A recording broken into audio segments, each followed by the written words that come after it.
রূপকথার গল্পে শোনা গেছিল চাঁদের ভেতর আছেন একজন বুড়ি, যিনি নিয়মিত সুতা কাটেন। বড়দের মুখে এই গল্প শোনার পর অনেকেরই হয়তো কৌতূহল জেগেছিল, তাহলে সেই বুড়ি কিভাবে বাঁচেন, কি খেয়ে বাঁচেন? চাঁদে কি তাহলে পৃথিবীর মতোই আছে কোনো হাট বাজার?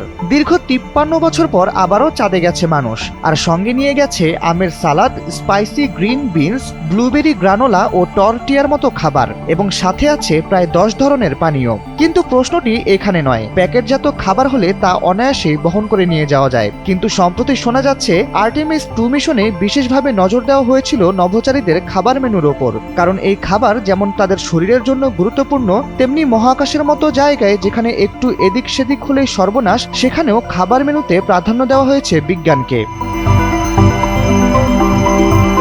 জানা গেছে আর্টেমিস 2 মিশনে চন্দ্রাভিযানে গেছেন 4 জন নভোচারী, যারা চাঁদের কক্ষপথে 10 দিন ভ্রমণ করবেন। 5+ স্টার রেটিং প্রাপ্ত দেশের সর্বোচ্চ বিদ্যুৎ সাশ্রয়ী ওয়ালটন এসি। স্মার্ট কমফোর্ট এখন নেক্সট লেভেলে। তারপর আবার পৃথিবীতে ফিরে আসবেন। এই 10 দিনে তারা এমন খাবার খাবেন যা ভেঙে ছোট ছোট টুকরো হয় না, কারণ মাইক্রোগ্র্যাভিটি পরিস্থিতিতে খাবারের টুকরোগুলো বাতাসে ভেসে বেড়াবে। নাসা জানিয়েছে মহাকাশযানে আছে একটি পানির মেশিন। শুকনো খাবার সেই পানিতে ভিজিয়ে রান্নার উপযোগী করা হয়, অনেকটা স্যুপ বা নুডলসের মতো। পাশাপাশি খাবার গরম করার জন্য ছোট একটি ফুড ওয়ার্মারও আছে। দরকার হলে সেই ফুড ওয়ার্মারে দিয়ে খাবার একটু গরম করে নেন নভোচারীরা। সহজ করে বললে মহাকাশে রান্না নয়, বরং পানি মিশিয়ে ও একটু গরম করে খাবার তৈরি করা হয়। নভোচারীদের সাথে 189টি ভিন্ন ধরনের খাবার ও পানীয় দিয়ে দেওয়া হয়েছে। এর মধ্যে 10 ধরনের পানীয়, 5 রকমের হট সস এবং পাউরুটির বদলে থাকছে 58টি টর্টিলা। টর্টিলা মেক্সিকোর একটি ঐতিহ্যবাহী পাতলা ও চ্যাপ্টা রুটি।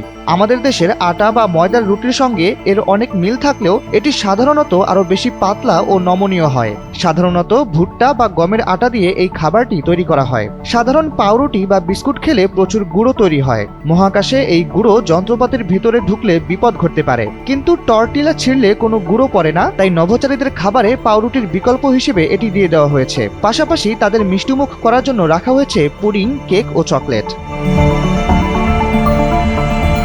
এবারের মিশনে অনেক আগে থেকেই নির্দিষ্ট মেনু ঠিক করে দিয়েছিল নাসা। নভোচারীরা আগে থেকে এই মেনু দেখে তাদের পছন্দের খাবার বেছে নিতে পেরেছিলেন। তারা প্রতিটি খাবারের স্বাদ এবং মান পরীক্ষা করেছেন। এরপর নাসা নভোচারীদের পছন্দের খাবারগুলোর পুষ্টিগুণ যাচাই করে তবেই নভোচারীদের সাথে পাঠিয়েছেন। শাহরিয়ার আহমেদ, NPB।